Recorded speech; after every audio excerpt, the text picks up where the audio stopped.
Welcome back to Your Finance TV, everyone. And this is looking at your week ahead. All right, as always, we have Brendan McCarty from Column E Management back, and he's enjoyed a wonderful, beautiful weather in the Northeast here this week. How was it, Brendan? Well, excuse me. It's so great I can't speak. No, a little rain here and there was good after I cut my lawn, so hopefully it's green now. So we'll see how it goes. All right, well, we've got a very big week ahead of us. But before we jump into that, don't forget to click on that subscribe and like button below. Numbers keep growing. Thank you very much for your support. Okay, the Fed rate decision is nearly here, finally, with the announcement coming on Wednesday. Tuesday, we're going to get the CPI prices as well. Consensus is for a pause, but last week we saw some surprise hikes in Australia and Canada. Could we see the same here this week? And if there is a hike, Brendan, is it the end of the world? Um, I don't. I think it's a problem. Let's put it that way. If they hike right now, I was surprised by Canada raising rates. To be honest, I saw that and I was like, they're raising rates against a falling energy market and falling equity market and a stronger currency. But whatever. Um, I would just say that the Fed needs to. I think the Fed needs to pause. Only that the market's not ready for another hike. If they hike another one, they'll be 25 basis points stronger or higher than certain fair value. Like fair value is only 5.25 right now where they sit. So if the Fed goes stronger, they risk doing what they did in March with the banks again, causing more stress. Last time they went over this fair value number that I use, the markets went bananas. Like so, I don't know if the Fed will do it again. I don't even know if the Fed will look at the same numbers as I look at. Who knows what they look at? But I think what they'll do is they'll not hike today and they'll sit in their hands. But the moves in the 5 year last week, I thought was interesting that the 5 year moved late on last week. It tells me that pause now and a hike later. And if you read through BOFA and Goldman Sachs notes, they all think the same thing, 25 basis points.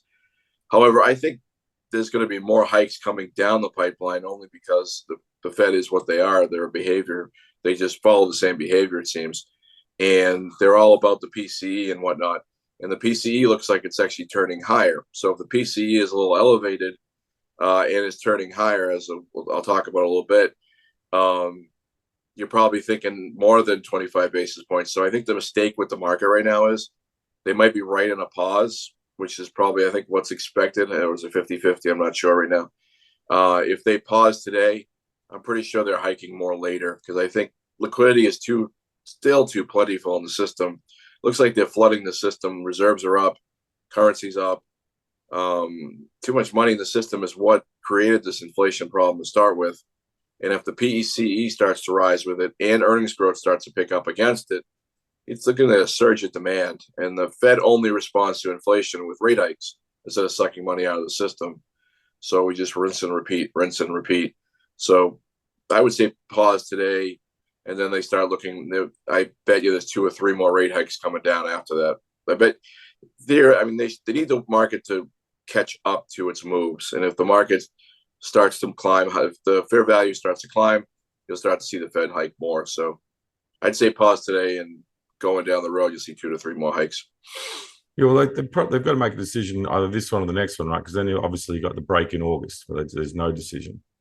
So you basically got a quarter if they don't make a decision and see what happens with the economy right now. And obviously we're going to see a lot with the retail sales coming out on the May retail sales coming out on Thursday. And this is something I'm going to be paying close attention to. All year I've been talking about it on these shows, and the regular viewers probably know that. I wonder what the consumer is doing on the spending front on the back of the recession and inflation fears. And if you've been looking at XRT, the retail ETF, you'd think that no one has made their mind up this year, which is because it's pretty well unchanged on the year. It's up 1.5%. On the technical front, XRT rejected the 200-day moving average back on Thursday, but it has rallied more than 8% in June. Brennan, I always like to look at the charts like this, and a couple in it with the retail numbers this week. There's a couple earnings out as well. Where do you think XRT could go? It's interesting. It's interesting. I was looking at the XRT and I looked at the Dow Jones U.S. retail as well, just to get a comparison on it. Dow Jones retail, U.S. retail is actually in a rising uptrend, whereas the XRT is going sideways. If you look at the constituents of the top 25 holdings of both, it's extremely similar. So I started wondering why. What is the difference? And we've been talking about retail through the three L's several weeks. We've seen some massive sell-offs. I mean, Foot Locker missed, or Lulu didn't. I don't think Lulu. I think Lulu missed last week too, or 2 weeks ago. So you're seeing certain stocks miss, but then those with a technology angle beat, or they just claim they have AI, and all of a sudden they go up. I would just say that the XRT, if it follows history, so what is happening? Dow Jones U.S. Retail closed above the 13-month for the first time. Several. I don't have the number in front of me, but it's been a bit. Every time this thing goes back above the 13-month, we see long-term moves in retail. And we're not talking 6 months, we're talking a couple of years. It looks like the Dow Jones, the retail index, is telling us that a long-term move to the upside is coming. The XRT, though, has lagged behind at times. And when it lags behind, it's because the gap is being filled by the Fed and its liquidity, strangely enough. So people are using credit, maybe. I don't know what the difference is. But when the XRT turns on, when the retail index turns up like this, the XRT, if it catches up immediately, the XRT explodes. You'll see retail names explode. The only problem is discretionary is really expensive right now. I think it's like 29 times forward earnings or something like that. Retail is not a growth business. Last I looked, it's more of a steady climber. So I would just say the XRT is probably poised to climb. These little potholes that have slowed it down is probably why it's lagging behind the broader index. But I think that you'll start to see a climb sooner than later. Amazon's one of the bigger holdings of it. Carvana's a weird top holding of it. Maybe that's what dragged it down, because Carvana's sort of going out of business, aren't they? Or aren't they a zombie stock like we talked about? So I would just say that XRT, if history follows suit, it will start to follow what the Dow Jones Retail Index is doing, and the PCE. So going back to the PCE, when the Dow Jones Retail turns, it usually does so when the PCE is slowly turning, and then the XRT follows. So if the PCE does jump from here, confirming what the XRT that the U.S. Retail does, the XRT will follow soon right behind it. I don't know if Carvana can continue to climb, but there's other names in there that I had never heard of until recently.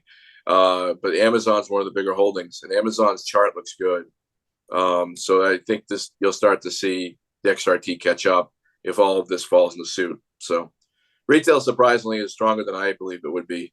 But it goes to show, when you slow rate hikes, the consumer just adjusts and says, all right, I'll pay 20% of my credit cards. I'm okay with that. I don't know why, but they'll do it. And then they'll start spending again. And that's what happens. And the Fed's got that quandary. It's just too much money. So as long as it's too much money, the retail will continue to spend, and you'll see these turns. Yeah, we're going to touch on those names in the 3Ls, but you mentioned Carvana there. I just had a quick look. I don't think I've seen this short interest in a name since GameStop. The short interest is over 50%. I mean, they're going out of business, aren't they? I mean, I think we've been talking about them going out of business for years. Like, they literally made our zombie list. They can't pay for their own. Is that what, you can't pay for your own revenue? Is that the zombie list? Yeah, your interest is higher than your debt. Yeah. What's interesting, and this is a side note, but if you go through used car sales on the secondary market, so you go through the dealers and you see their prices. But if you go like a Facebook pages and just look at cars, used cars are coming down really aggressively. So aside from Carvana getting killed on such a concept, that's a big push down on rents to run on the CPI. But that's a different story, I guess, for a different day. Because everyone's going to EVs, Brendan. Oh, that's right. It's a good point. The Amazon guys even have EVs. My parents were amazed by the one that pulled up in front of my house yesterday. Why is that truck so quiet? All right. Usually we go through a lot of different earnings, but it's very quiet on the earnings front this week. We have picked out a couple of names for you to look at. First one is Lennar. LEN is their symbol, and their earnings were after the close on Wednesday. And what a run this stock has had. It's up 45% year on year. I have to admit, I'm a little surprised. I thought we would have seen some sort of a slowdown in home builders, but it doesn't appear to have happened. When you look at that chart, business conditions will be a big focus on the earnings call, obviously, especially if we see a sneaky 25 pip hike, but even though Brendan doesn't believe in that. Brendan, what do you think we can see from these earnings? So, it's interesting. You look at the chart of Lennar. They look like the chart of NVIDIA. like lower earnings relative to a year ago, yet the stock is higher. Great, interesting mix. It's amazing when you flood systems with money. That's what you get. There's also an interesting mix in residential real estate going on.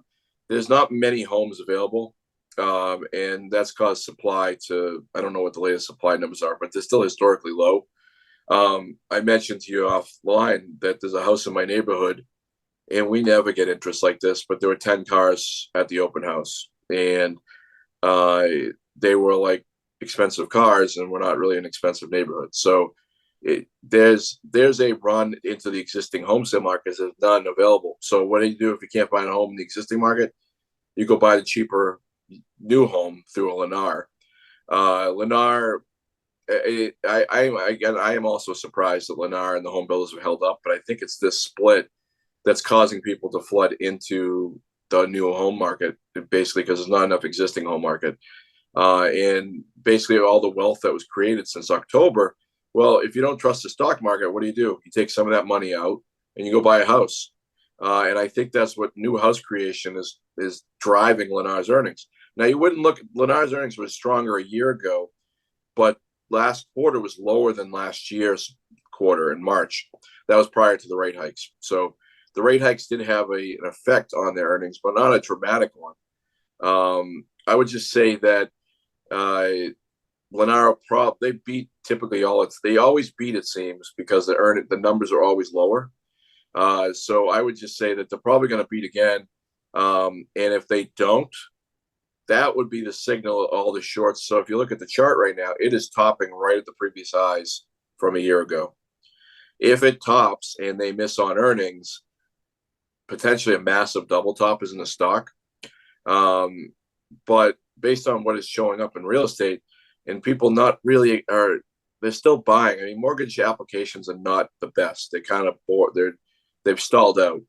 I don't know how mortgage applications feature in the new home building, so I think it's a little different. But I would just say Lennar, it has momentum, but if it misses, the stock's going to get crippled. If it hits, which is what I think everybody's looking for, because they keep hitting on earnings, it probably start making new highs, and it's trading at a really high valuation because earnings are not as strong as it was a year ago. It's get the NVIDIA. It's just people want to keep pushing it. I'm surprised Lennar will say we're going into AI, and that will just push Lennar higher because they're gone into AI as well. I'm being a cynic, of course, but you know what I mean. So it's at a really big point. So it needs to confirm all the good news. It needs to beat on earnings. It needs to beat on revenue, which has been mixed the last 3 quarters. It beats on those 2 factors. The stock will go on to new highs. It's really stretched valuation wise. And like you, I'm surprised as anything that the home builders have done as well as they have over the past year. They've virtually ignored all the stresses in the market and have gone higher. Okay, let's move on to Adobe, and they report Thursday after the close. Stock's up nearly 35% year to date. It benefits from the tech rally, but this year, but only 6.5% over the last 12 months. Looking at the chart, though, this looks like it could be breaking out. Short interest has increased 7.8% since its last earnings release, but the stock is up nearly 32% since then. Options are pricing in a 7.5% move on the earnings release. There are some bullish investors out there, though, Brennan. Friday saw 4,013 contracts of the $500 call expiring this Friday. Brennan, what do you think about Adobe, especially as they are pushing their AI capabilities with its Firefly generative AI model? I've heard a lot of really good things. So AI, I still have my disbeliefs in certain. Is that the right word? I'm not sure. I'm not fully embracing AI only because I don't think it's what AI will be. People are getting too excited about what it is right now and not what it will be. But Adobe's side, on the other hand, this AI pictures search thing is a big deal. People love it. Yeah, I don't really know too much about it, but I've heard Adobe's been a leader in it. So for me, Adobe has been an AI rocket ship essentially over the last 5 weeks, which ties to the AI index, if I'm not mistaken, or to NVIDIA at least. It smashed through one range after another. I think we've talked about Adobe several times in the past, and it's usually been a downside late. Breath finally is getting better with the stock after being a downtrend for nearly 18 months. So I can't tell if this is just a surge of short-term volume or more. Its earnings picture, though, however, was turning before the AI craze, and it's been gradually. It went sideways. Still, the stock in breadth went sideways for 18 months. Stock's earnings did too, but the stock's the last report was higher that started to turn. So if you were to chart, it looks like a gradual, slow churn higher. The stock kind of may have run too far, but I think it's responding to that turn in earnings. So its fundamentals overall are good. If you add in AI, that's even better. Problem is they beat by 10 or 12 cents the last two earnings reports, after only beating by 3 or 4 cents. So I don't know what the whisper is out there, but if they don't beat by 10 or 12 cents like they did the last two times, and these numbers are being brought down by analysts, not being brought up, that might impact the stock a little negatively. I think a lot is being boosted. I think people are doing a couple things. They saw what AI did for NVIDIA and its outlook. I'm betting that AI is better. It's more material to Adobe because they're actually seeing it in their numbers now, whereas NVIDIA is building supercomputers and not necessarily seeing AI. I mean, they're just seeing demand for their servers. Adobe's seeing it in real time. So in addition to its own turn, I wonder if the AI gives even a bigger boost. But again, they beat by 10 and 12 cents. So you can see why the calls are out there thinking, oh, they've been so strong. Analyst community does have this wrong, so you could have an upgrade parade after it as well. So this market's looking for a beat. There's no doubt about that. And if the turn is there, and you add in AI, I imagine they beat and raise, and they keep going. So the stock's in good position. Yeah, you mentioned the whisper number there. The consensus is 379 EPS, and the whisper number is 383. So pretty well in line. Yeah. Oh, so it's only 4 cents. They've been beaten by 10 or 12. So if they beat the whisper, the stock will continue to move. If they miss, and I think Adobe missed about a year ago before this whole thing went sideways, it was a nasty hit. So, and tech stocks in this market have not. Again, we look at the 3Ls, and some stocks that have missed, it's been ugly, like just absolutely bludgeoning. So you don't want to miss in this market. But at the same time, if you're Marvell, who was up like 45% in a week for beating earnings, so go figure, huh? And maybe Adobe follows the same path. I'm not saying they're up 45%, but they have. If you beat and raise, it benefits your stock. You miss and fall, get out of the way. Yeah, there's no forgiveness in this market right now. That's not at all. Yeah. Well, we're talking about 3Ls. Let's move on to those. And as I said earlier, not a lot of earnings this week. So we're going to stick with that retail theme from earlier that we had. What we're going to do is take 6 names out of the top 10 holdings of the XRT. All right, we're going to start with BBWI, Bath and Body Works. What do you think on that one, Brendan? So retail, this is like with this U.S. retail's rising. So I like it. It's in breakout mode above 42.5. Looks like it wants to challenge February highs. Okay. Last year, this year's February highs. Okay. Next one, you mentioned it there before, Amazon. I like it. Nice chart. Amazon's part of the reason I think retail is actually waking up. But it's another breakout mode above 120, though the doji candle last week might be worrisome if the market were to reverse this week. Okay, I'm sure you had to look up the symbol on this one, but UPBD, which is Upbound Group. Yeah, I have no idea what these people do. I thought of Boundless Adventures, which is a boating company up in Conway. But anyway, they're not these guys. But I like it. Yet another stock in breakout mode, has a long gap to fill to the highs. It's one of those stocks that it's got a really long gap, but it has a long run. It could run long as the earnings don't mess it up eventually. You talk about camping and getting out in adventures. Camping World, CWH. So was Camping World named something else, or they've always been? Remember, dude. I never even heard of Camping World. I think of all these other names come to mind. Anyway, Camping World, like it, bullish, but not much room to run from here. So it's kind of like risk reward's not the best, but the chart's up, so we'll need a good report to sustain. Okay. The next one is National Vision Holdings. The symbol is EYE. So I've always wondered when the eye craze would fade, eye vision stuff. Maybe it already is. I'd leave it. Ran into the 20-week, backed off after a nice run from the March lows. I think that was a squeeze. So I wouldn't be surprised if it moderates. So I'd leave it. Okay, and the last one, the favorite store where you shop at, Abercrombie and Fitch, ANF. I don't shop at. Do I look like I shop at Abercrombie? I would leave it. It's a fascinating name, to be honest. It failed on a break above 34.5. It fell below. I think it has a high short interest. So if it has a good report, and right now shorting it retail might not be or leaving retail might not be the best thing based on what the retail index is doing. But a good report will probably see the shorts try to run it. But a weak one will just push it lower, like UNFI last week. Bad report keeps going lower. So I'd leave it with that in mind. Okay. Well, Brendan, thank you so much for your time. A little bit of a shorter show this week, but I wanted to focus on the data that we have coming out this week and obviously on that rate decision as well. But you have a great week. Short but sweet, but you too. And you too. For everyone else out there, good luck investing.